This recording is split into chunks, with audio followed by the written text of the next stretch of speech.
Hello friends, welcome to Sravani's POV. FCRA పార్లమెంట్లో ఇంకా pass కూడా కానేలేదు. అప్పుడే అమెరికా నుంచి కాంగ్రెస్ మ్యాన్స్ దీనిపైన రెస్పాండ్ అవుతున్నారు. తమకు తోచిన విధంగా స్టేట్మెంట్స్ ఇస్తూ ఉన్నారు. యుఎన్ నుంచి 3 స్పెషల్ రిపోర్టర్స్ దీనిపైన ఒక లెటర్ కూడా రాశారు. ఏకంగా కేరళ అసెంబ్లీలో ఏం జరిగిందో తెలుసా? ఒక రెజల్యూషన్ పెట్టి ఈ బిల్లుని వెనక్కి తీసుకోండి అని చెప్పి సెంట్రల్ గవర్నమెంట్కి ఒక అల్టిమేటం జారీ చేసింది. പ്രമേയം പാസ്സായിരിക്കുന്നു. നിഷ്പക്ഷം പ്രമേയം പാസ്സായിരിക്കുന്നു. మరి ఇంత రాద్ధాంతం ఈ ఎఫ్సిఆర్ఏ మీద ఎందుకు జరుగుతోంది? കേന്ദ്ര സർക്കാർ എഫ്സിആർഎ നിയന്ത്രണ bill 2010 Article 15. We will vehemently oppose it.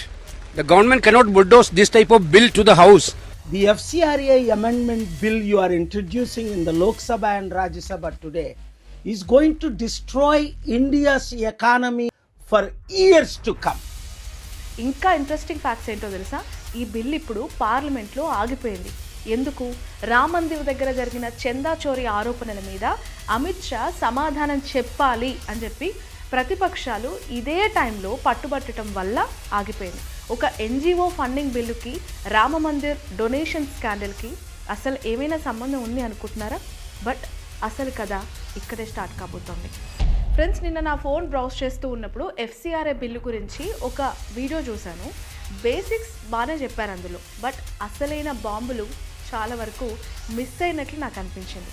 ఈ బిల్లులో ఉన్న మోస్ట్ డేంజరస్ క్లాజెస్ ఏ ఛానల్ కూడా సరిగా చెప్పట్లేదు అని నేను అనుకున్నాను. ఎందుకు అనంటే కొన్ని విషయాలు చెప్పి కొన్ని విషయాలు హై చేయటం వలన చాలామంది ఆందోళనకు గురయ్యే అవకాశం ఉంటుంది. కాబట్టి ఇన్డెప్త్ ఇన్ఫర్మేషన్తో ఈ ఎఫ్సిఆర్ఏ బిల్లుకి సంబంధించి ఒక పూర్తి వీడియో మీ ముందుకు తీసుకొస్తున్నాను. ఈ పూర్తి వీడియో చూసిన తర్వాత మీ థాట్ ప్రాసెస్, మీ మైండ్ సెట్ ఖచ్చితంగా మారిపోతుంది. అదే నా guarantee. So let's get in to the topic.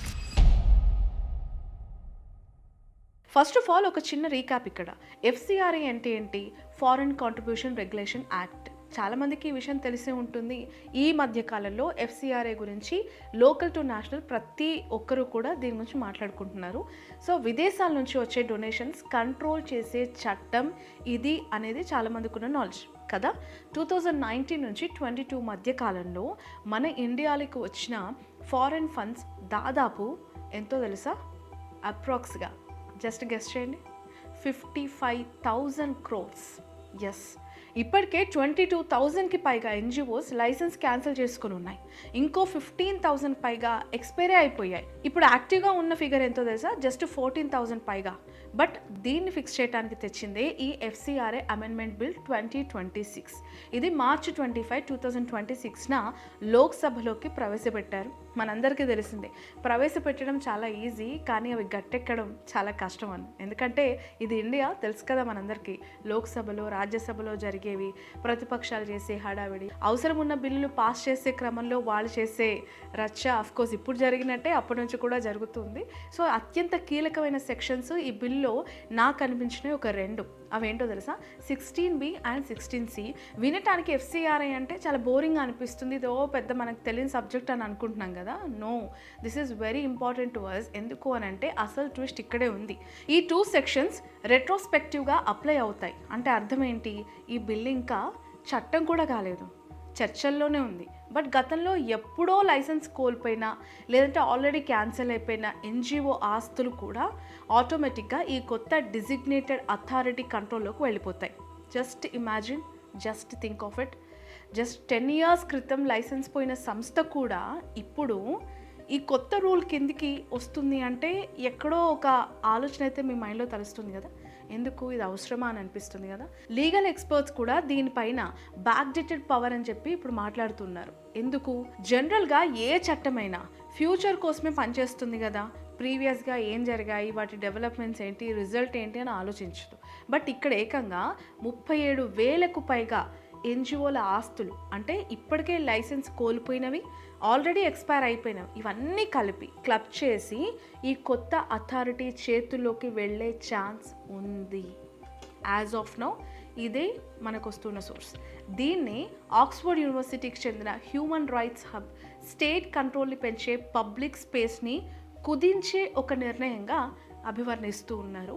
వాళ్ళు అలా మాట్లాడుతున్నారు. ఫ్రెండ్స్, ఇప్పుడు ఇది మన ఇండియా లోపల జరిగే మన ఇండియా ఇంటర్నల్ ఇష్యూ అనుకుంటున్నారా? నో, ఇప్పుడు ఇది ఇంటర్నేషనల్ డిప్లొమాటిక్ ఇష్యూగా మారిపోయింది. ఎందుకు ఇంత డిప్లొమాటిక్గా మారింది? ఎందుకు ఈ స్థాయిలో బయట దేశాల వాళ్ళు దీనిపైన రెస్పాండ్ అవుతూ ఉన్నారు? ఎందుకు అనంటే చాలామంది దీనిపైన డిపెండ్ అయి ఉన్నారు. చాలామంది ఎఫెక్ట్ అవుతాము అని చెప్పి ఫీల్ అవుతున్న వాళ్ళు ఇలా రెస్పాండ్ అవుతున్నారు. అమెరికా కాంగ్రెస్లో కొంతమంది లాయర్ మేకర్స్ ఓపెన్గా చెప్తుంది ఏంటో తెలుసా? ఈ బిల్లు డైరెక్ట్గా క్రిస్టియన్ చారిటీస్ని స్పెషల్ టార్గెట్ చేస్తుంది అని చెప్పి. దీనివల్లే ఇండియా అమెరికా బైలేటరల్ రిలేషన్స్ మీద కూడా ప్రభావం పడుతుంది అని చెప్పి వాళ్ళు ఓపెన్గా మాట్లాడుతూ ఉన్నమాట. ఇది వన్ పార్ట్. అయితే ఇప్పుడు ఇంటర్నేషనల్ క్రిస్టియన్ కన్సర్న్స్ అనే ఒక ఆర్గనైజేషన్ దీన్ని ఏమంటుందో తెలుసా? క్రిస్టియన్ హాస్పిటల్స్, స్కూల్స్, మిషనరీస్కి కొత్త ముప్పు వస్తుంది దీని ద్వారా అంటుంది. ఫ్రెండ్స్, ఇక్కడ ఓపెన్గా ఒక పాయింట్ డిస్కస్ చేయాలి. ఏంటి? ఏ దేశానికైనా సొంతంగా ఎలా చట్టం ఉండాలి, దేశానికి సంబంధించి చట్టాలు ఎలా ఏర్పాటు చేసుకోవాలి అని చెప్పి నిర్ణయించే హక్కు ఏ దేశానికైనా ఉంటుంది, ఎవరైనా చేసుకోవచ్చు. మన దేశానికి కూడా సర్వ హక్కులు ఉన్నాయి.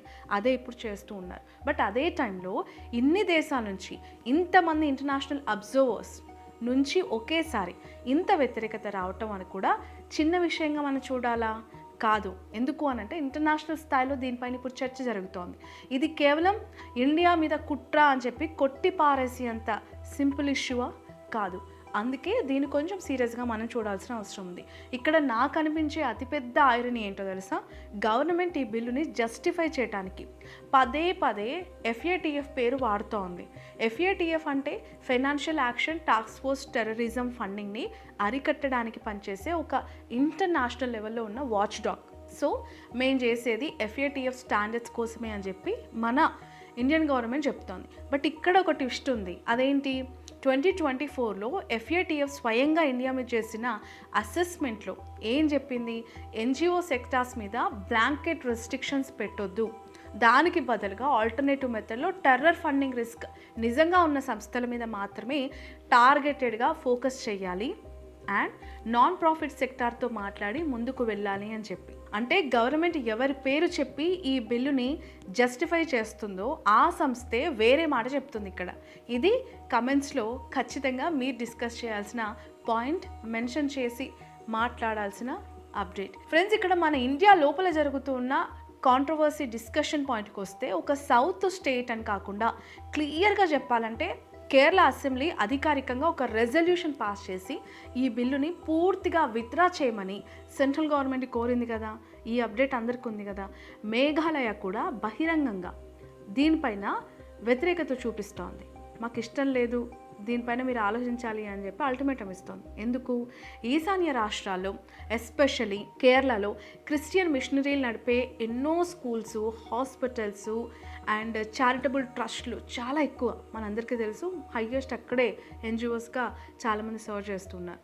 ఇక్కడే TMC MP డెరెక్ ఒబ్రియాన్ చెప్పిన లెక్క ప్రకారం దాదాపు 54,000 of educational institutions foreign funds మీద ఆధారపడి ఉన్నాయి అని చెప్పి, అందుకే వాళ్ళు ఇంత బాధపడుతున్నారు అని చెప్పి.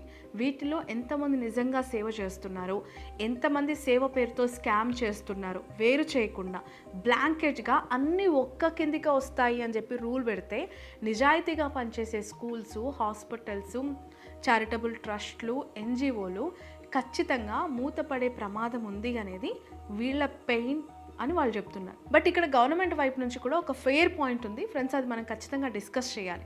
దాన్ని కూడా నిజాయితీగా మనం ఓపెన్గా మాట్లాడినప్పుడే దీనిపైన ఫుల్ క్లారిటీ వస్తుంది చూసే వాళ్ళకి.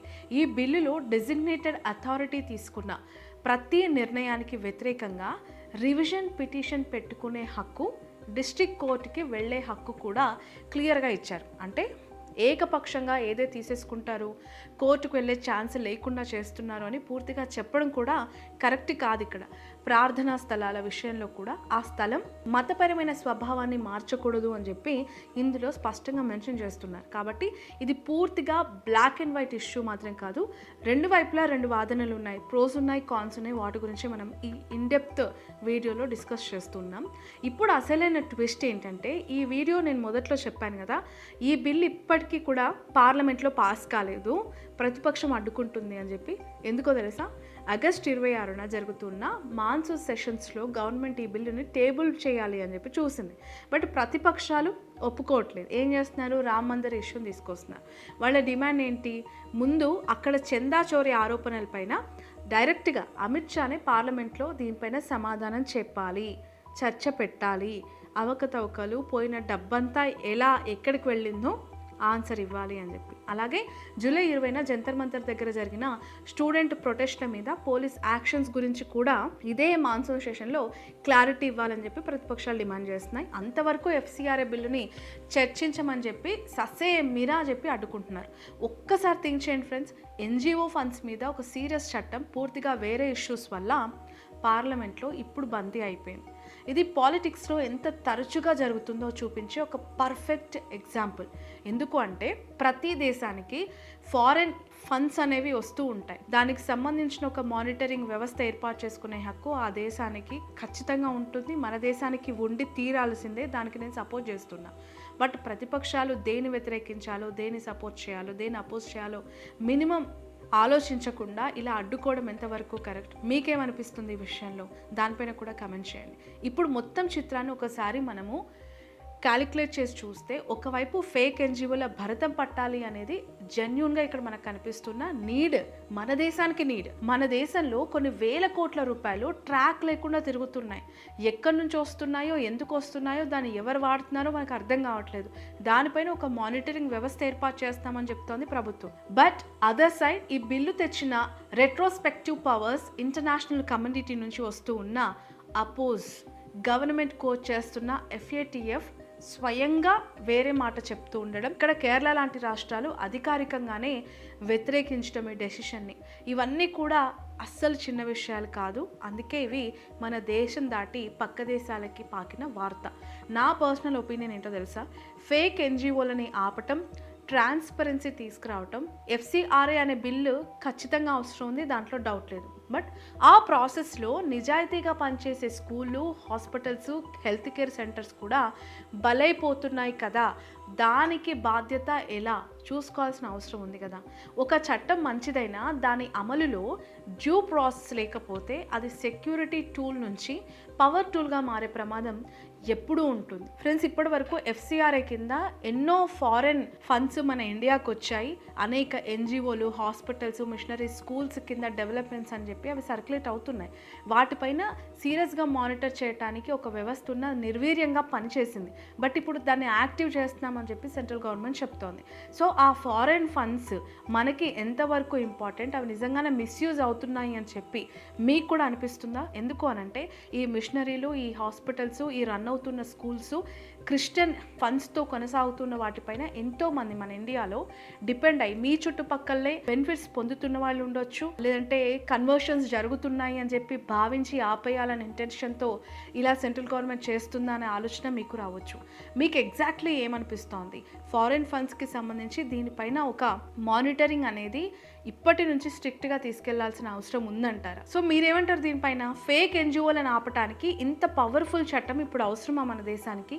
లేక ఇది జెన్యూన్ ఆర్గనైజేషన్స్ మీద కూడా భారం పడేలాగా ఉందా? కమెంట్ బాక్స్లో మీ ఒపీనియన్ ఖచ్చితంగా మెన్షన్ చేయండి. ఫ్రెండ్స్, ఈ వీడియోలో ఉన్న ఇన్డెప్త్ ఇన్ఫర్మేషన్ కొత్త యాంగిల్లో మీకు కనిపించింది, లేదంటే ఒక కొత్త ఫీల్ని ఇచ్చింది అని అనుకుంటే షేర్ చేయడం మాత్రం మర్చిపోదు. సబ్స్క్రైబ్ బటన్ నొక్కి పెట్టి బెల్ ఐకాన్ని ఆన్ చేయండి. ఎందుకంటే ఈ బిల్ ఇంకా పార్లమెంట్లో సెటిల్ కాలేదు. ముందు ఇంకా దీనిపైన ట్విస్టులు రావచ్చు, ఆపటానికి ఎంతోమంది ప్రయత్నం చేయొచ్చు. బట్ అవి వచ్చినప్పుడు ఖచ్చితంగా ఫస్ట్ చెప్పేది మళ్ళీ ఈ శ్రావణియే. సో దయచేసి ఈ వీడియో కనుక మీకు నచ్చినట్లయితే డిస్కస్ చేస్తూనే, కమెంట్స్ చేస్తూనే షేర్ చేయడం మాత్రం మర్చిపోదు. మన దేశానికి ఇలాంటి కఠినమైన అమెండ్మెంట్స్, చట్ట సవరణలు ఇంకా చాలా ఉన్నాయని చెప్పి బీజేపీ చెప్తూ ఉంటుంది. ఇప్పుడు ఈ సవరణ ఎంతవరకు యూటిలైజేషన్ అవ్వచ్చు, ఫారెన్ ఫండ్స్కి సంబంధించి మన దేశంలో ఆ ఫండ్స్ ఇల్లీగల్ యాక్టివిటీస్కి తెరతీస్తున్నాయనే దానిపైన కూడా నేను పార్ట్ 2 వీడియోలో ఖచ్చితంగా మెన్షన్ చేస్తాను.